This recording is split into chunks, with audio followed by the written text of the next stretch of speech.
Good morning, fourth grade scholars, and welcome back to Journey's Whole Group. I'm so excited to be back here again with you today and have some more fun like we did yesterday. So, once again, my name is Miss Pichetti, and I will be your Journey's Lesson 1 Day 2 teacher. So, let's get started. Just like yesterday, I'm going to give you an overview of what we're going to be doing today.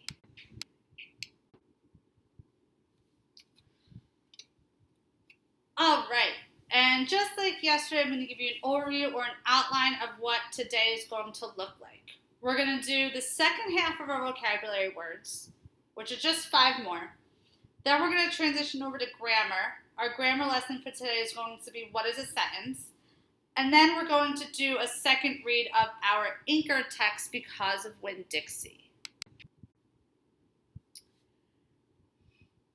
Vocabulary. Our first vocabulary word today is going to be consisted.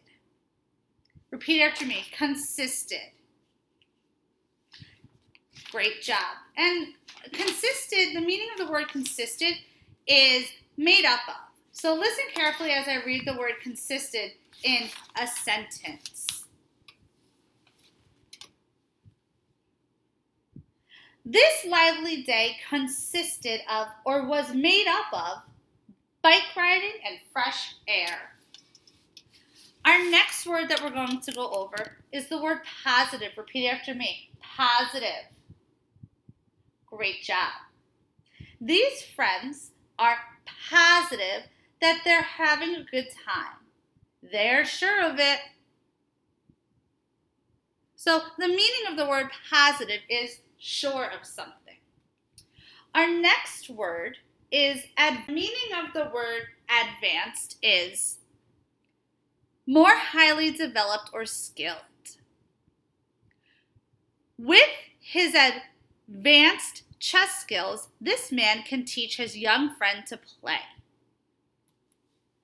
Awesome job, guys. And our next word, peculiar. This is a tricky word to say. So repeat after me. Peculiar. In other words, it's a strange word to say. And it just so happens that the word peculiar means strange. And I'm going to use it in a sentence for you right now. Friends may act in peculiar or unusual ways when taking photos.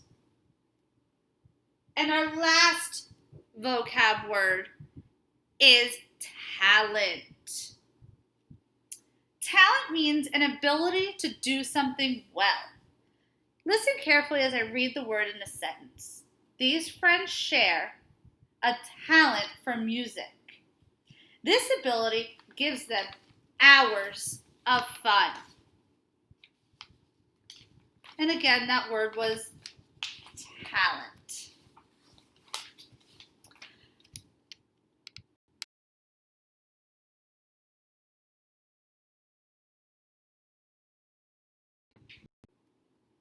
Now I want to take a look at grammar.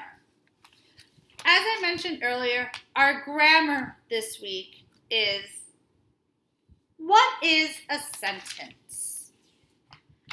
Every complete sentence has a simple subject and simple predicate.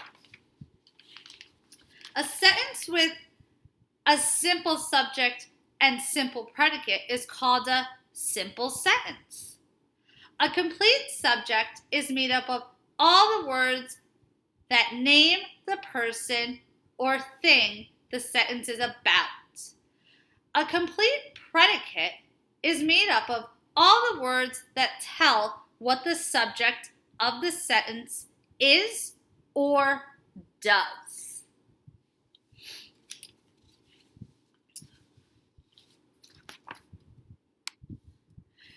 Listen carefully as I model the simple subject and the simple predicate in this sentence.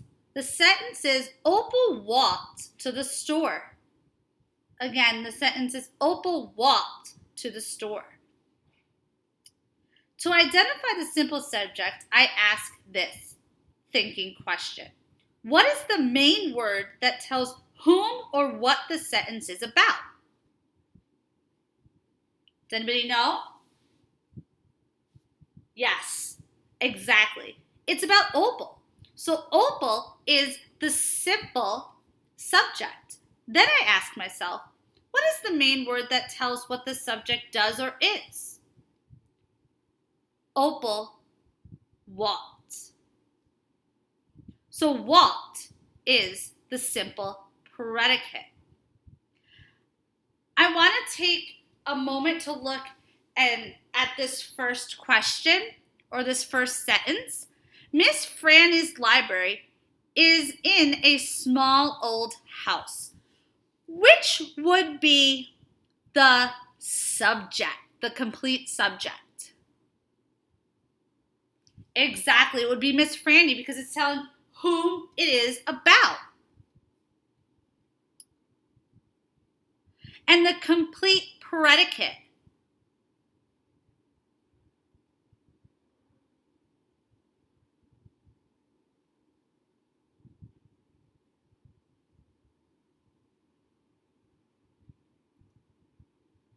Exactly. In a small old house.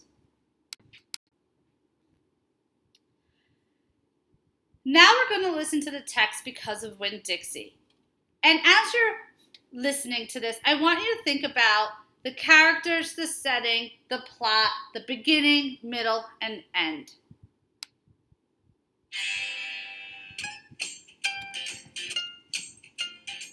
Because of Winn-Dixie by Kate DiCamillo. 10-year-old Opal is a newcomer in the town of Naomi, Florida. She hasn't made any friends yet and feels a little lonely. Opal's only pal is a very big dog named after the grocery store where she found him, Winn-Dixie. I spent a lot of time that summer at the Herman W. Block Memorial Library. The Herman W. Block Memorial Library sounds like it would be a big fancy place, but it's not. It's just a little old house full of books, and Miss Franny Block is in charge of them all. She is a very small, very old woman with short gray hair, and she was the first friend I made in Naomi. It all started with Winn-Dixie not liking it when I went into the library because he couldn't go inside too. But I showed him how he could stand up on his hind legs and look in the window and see me in there, selecting my books, and he was okay, as long as he could see me. But the thing was, the first time Miss Franny Block saw Winn-Dixie standing up on his hind legs like that, looking in the window, she didn't think he was a dog. She thought he was a bear.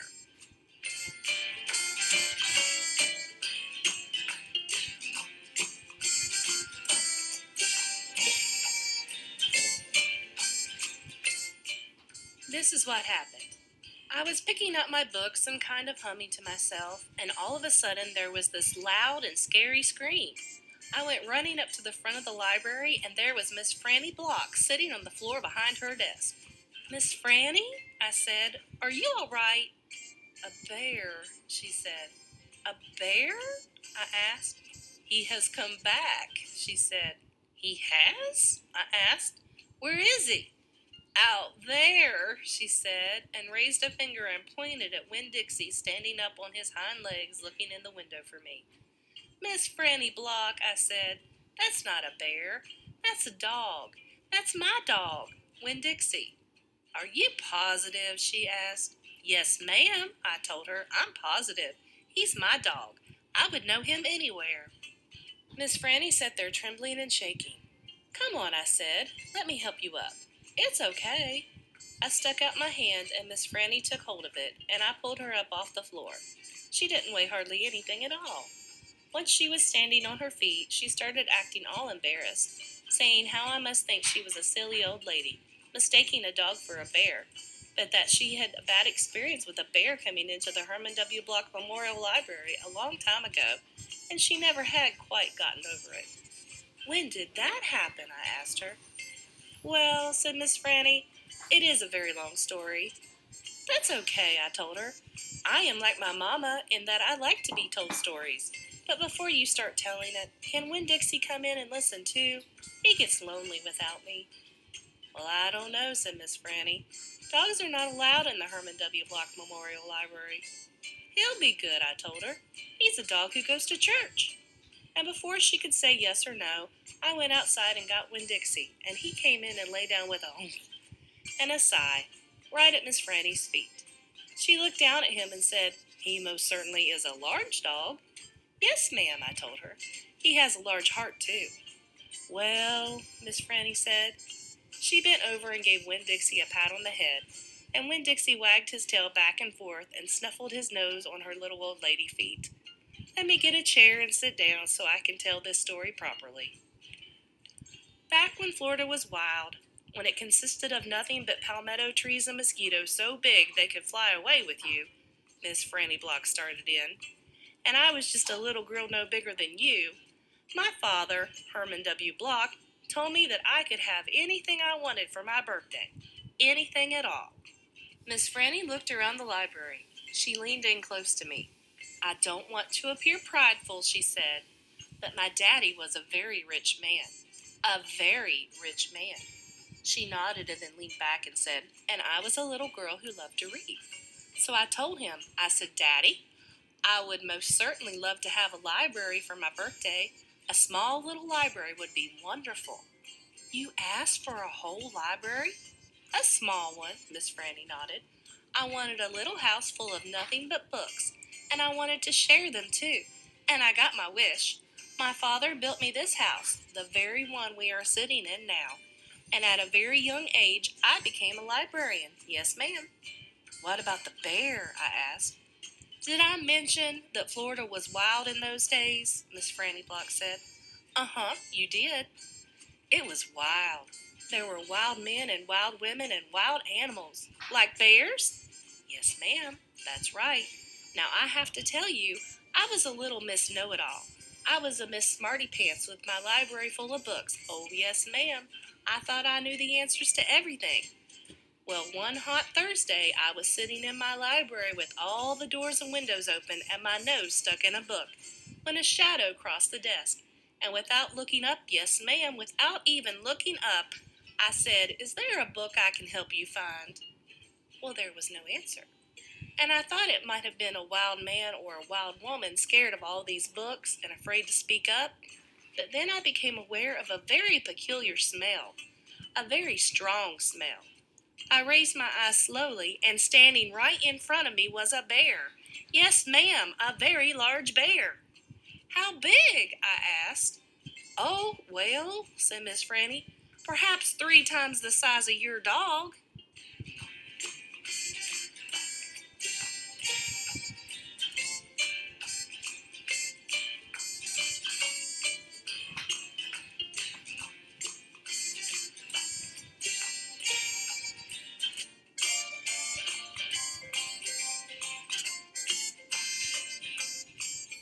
"Then what happened?" I asked her. "Well," said Miss Franny, "I looked at him, and he looked at me. He put his big nose up in the air and sniffed, as if he was trying to detect if a little Miss Know-It-All librarian was what he was in the mood to eat. And I sat there. And then I thought, well, if this bear intends to eat me, I am not going to let it happen without a fight, no ma'am. So very slowly and very carefully I raised up the book I was reading." "What book was that?" I asked. "Why, it was War and Peace, a very large book. I raised it up slowly, and then I aimed it carefully, and I threw it right at that bear and screamed, 'Begone!' And do you know what?" "No, ma'am," I said. "He went. But this is what I will never forget. He took the book with him." "Nuh-uh," I said. "Yes, ma'am," said Miss Franny. "He snatched it up and ran." "Did he come back?" I asked. "No, I never saw him again. Well, the men in town used to tease me about it.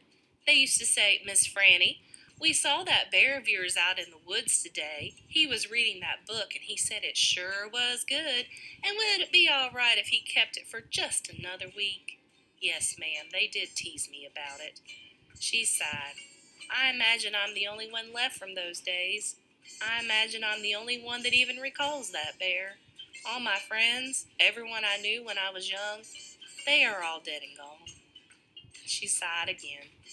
She looked sad and old and wrinkled. It was the same way I felt sometimes, being friendless in a new town and not having a mama to comfort me. I sighed too. Winn-Dixie raised his head off his paws and looked back and forth between me and Miss Franny. He sat up then and showed Miss Franny his teeth. "Well, now look at that," she said. "That dog is smiling at me." "It's a talent of his," I told her. "It is a fine talent," Miss Franny said. "A very fine talent." And she smiled back at Winn-Dixie.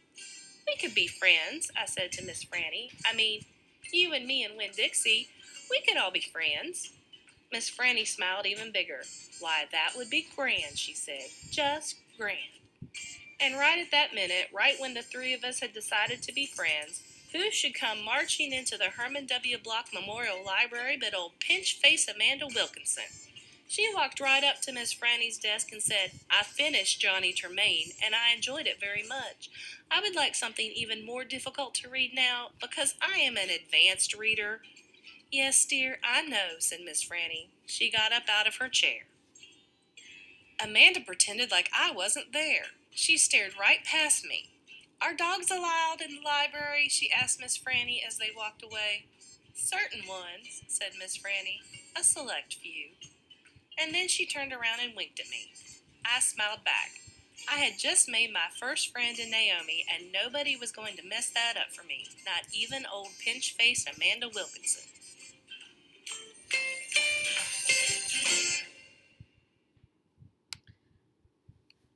All right, scholars, we've now completed the second read of our Journeys whole group. And I know that before we started, I had told you to think about, while we were listening, the characters in the story, the setting, and the plot. So let's go over your answers.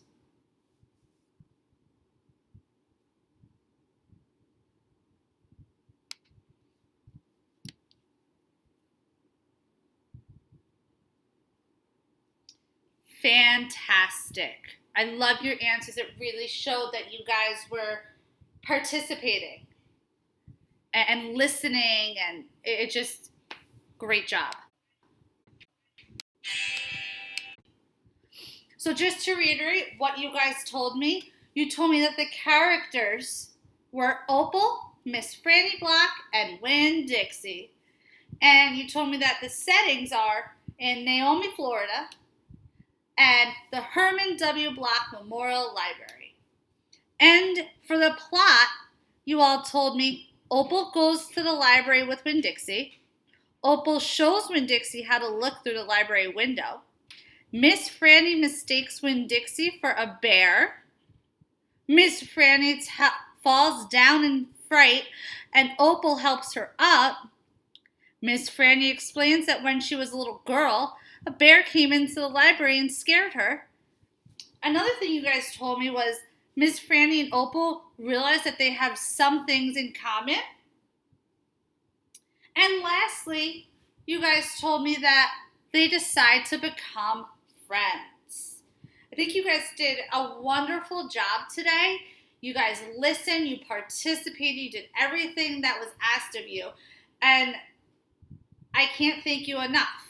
So with that being said, it's time to start hitting the books and do your small group and independent work. And I will see you back again for day 3 of Because of Winn-Dixie. That